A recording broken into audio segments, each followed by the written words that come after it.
अंधकासुर अपने व्यवहार को नहीं बदल पाया।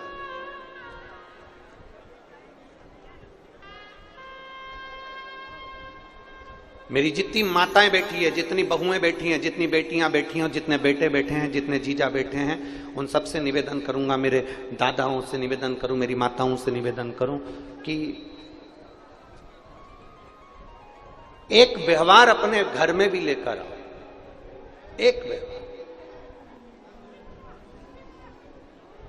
अपने घर के अंदर एक व्यवहार लेकर आओ। अपने परिवार वालों से कितना भी विवाद हो जाए,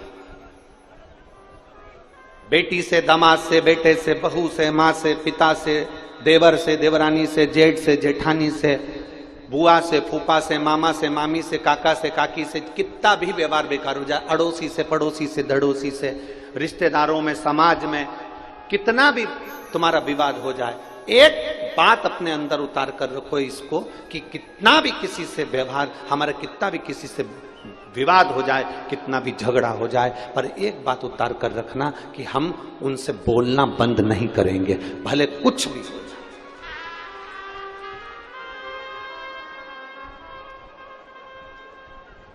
लड़ाई हो गई ना, हो जान दो। बहन से हो गई ना, हो जान दो। भाई से हो गई ना, हो जान दो। जमाई से हो गई ना, हो जान दो।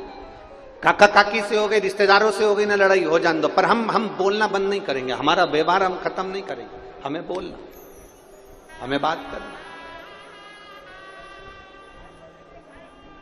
हम बोलना बंद ना कर।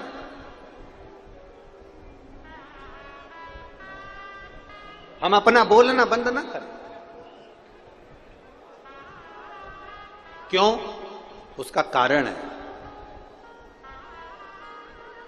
विवाद होने के बाद धीरे धीरे दो पक्ष होते हैं, उसमें से एक पक्ष ये विचार करता रहता है कि अब शांति हो गई है, अब अपने को ये सब चीजें भूल जाना चाहिए, समाप्त कर देना चाहिए, और धीरे धीरे फिर वो बातचीत अगर चलती रहती है तो एक दिन कितना भी विवाद हुआ हो, वो विवाद समाप्त होकर एक ना एक दिन प्रेम बढ़ ही जाता है। प्रेम बढ़े।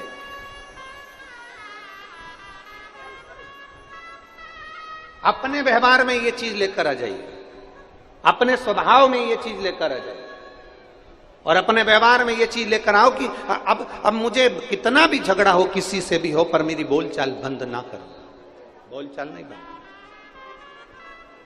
मेरे देवादिदेव महादेव को देखिएगा, अंधकासुर उनका देखा जाए तो उनके अश्रु से प्रकट हुआ है, अंधकासुर देखा जाए तो उनका पुत्र है।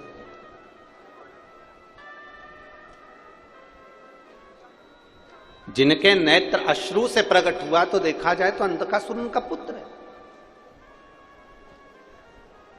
और अंधकासुर ने कितना उपद्रव मचाया, तलातल में, रसातल में, भूमि पर, आकाश में, जहां मिल जाए जगह वहां उत्पात मचाता है अंधकासुर। अंधक है, अंधकासुर है, और उपद्रव मचा रहा।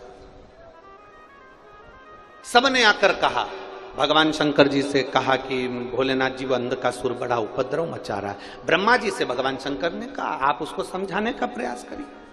भगवान विष्णु ने कहा कि अंधकासुर उपद्रव मचा रहा है, भगवान शंकर जी ने कहा आप उसे समझाने का प्रयास करिए। वो समझने वाला नहीं है तो भगवान शंकर भगवान ने कह दिया आप उसका संहार कर दीजिए, आप उसका संहार कर दो।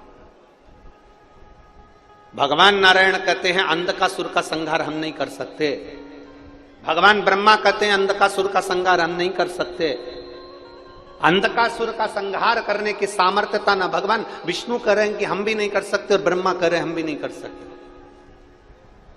तो फिर अंधकासुर का संहार कौन करेगा? तो कहा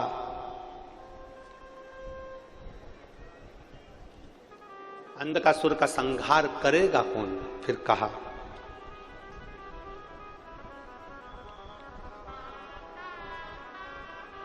केवल एक, जिस दिन अंधकासुर गलत दृष्टि से अपनी माता को देख लेगा, उस दिन अंधकासुर का स्वयं संहार हो जाएगा। आज कौन सा डे है? जम के बोलो जरा। Mother's day. आज मातृत्व दिवस है, मदर्स डे। अब जरा विचार करिएगा, भगवान ब्रह्मदेव से भगवान शंकर कर रहे हैं कि या तो आप समझा दो या संगार कर दो, नारायण से कर रहे हैं या तो आप समझा दो या संगार कर दो। ये मरने वाला ऐसा नहीं है। तो कहा मरेगा तो केवल एक कारण से मरेगा, जिस दिन अपनी माता को गलत दृष्टि से देखेगा, बस उसी दिन इसके प्राण छूट जाएंगे।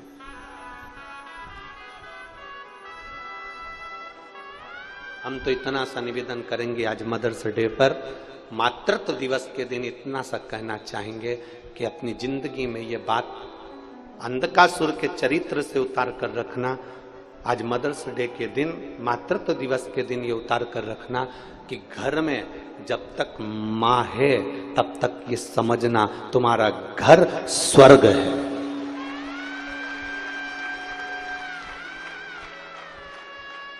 तुम्हारा घर स्वर्ग है जब तक तुम्हारी माता तुम्हारे घर में विराजमान है।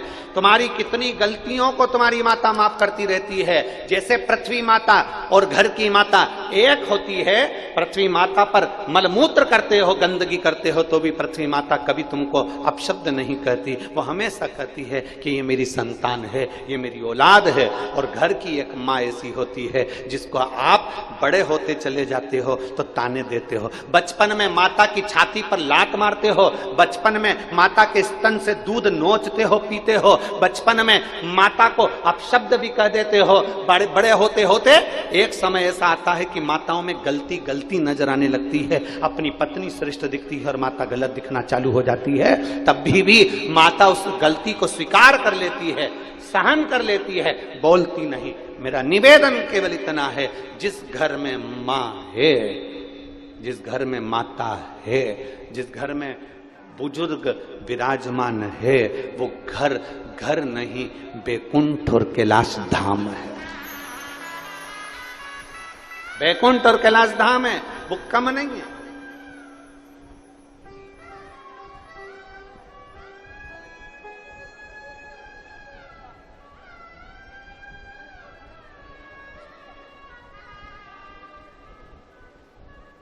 जिस दिन मां चली जावे ना, उस दिन का अनुभव करिएगा जरा। 9 दिन नवरात्रे में देवी बैठती है, 9 दिन नवरात्रे में जगत जननी जगदम्बा दुर्गा भवानी बैठती है, और 9 दिन पूरे हो जाते हैं, माता चली जाती है। उस दिन अपने मन को देखिएगा कि मां के जाने के बाद घर कितना सूना हो जाता है।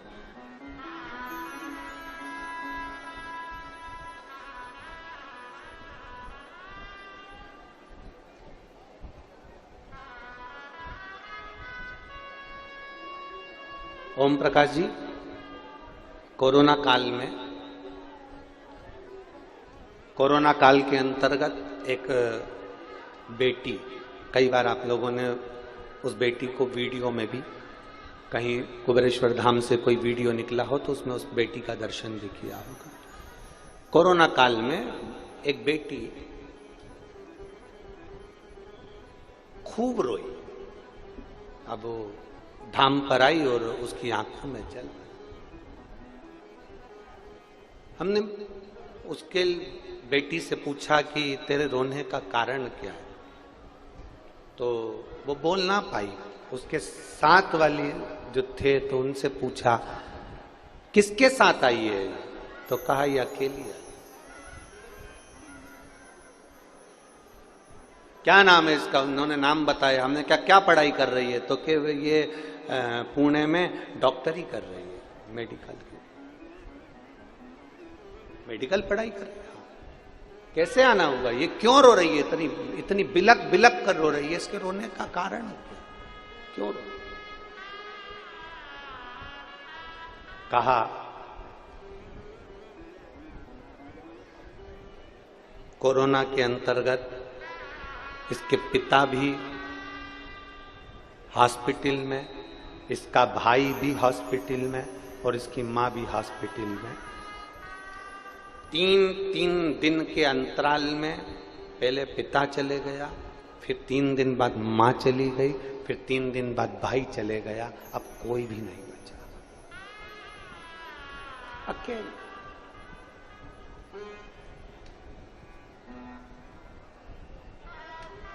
ये एक जनी की कथा नहीं है कि केवल कोरोना के अंतर्गत एक व्यक्ति की कथा हो। कोरोना काल में जब महामारी फैली थी, कई लोग चले गए, कई लोगों ने अपने परिवार वालों का मुख भी ना देखा। आप लोग तो भाग्यशाली हो जो महादेव की कृपा से सुरक्षित रहे। सूरत भी नहीं देख पाए कई। हमने उस बेटी से पूछा कि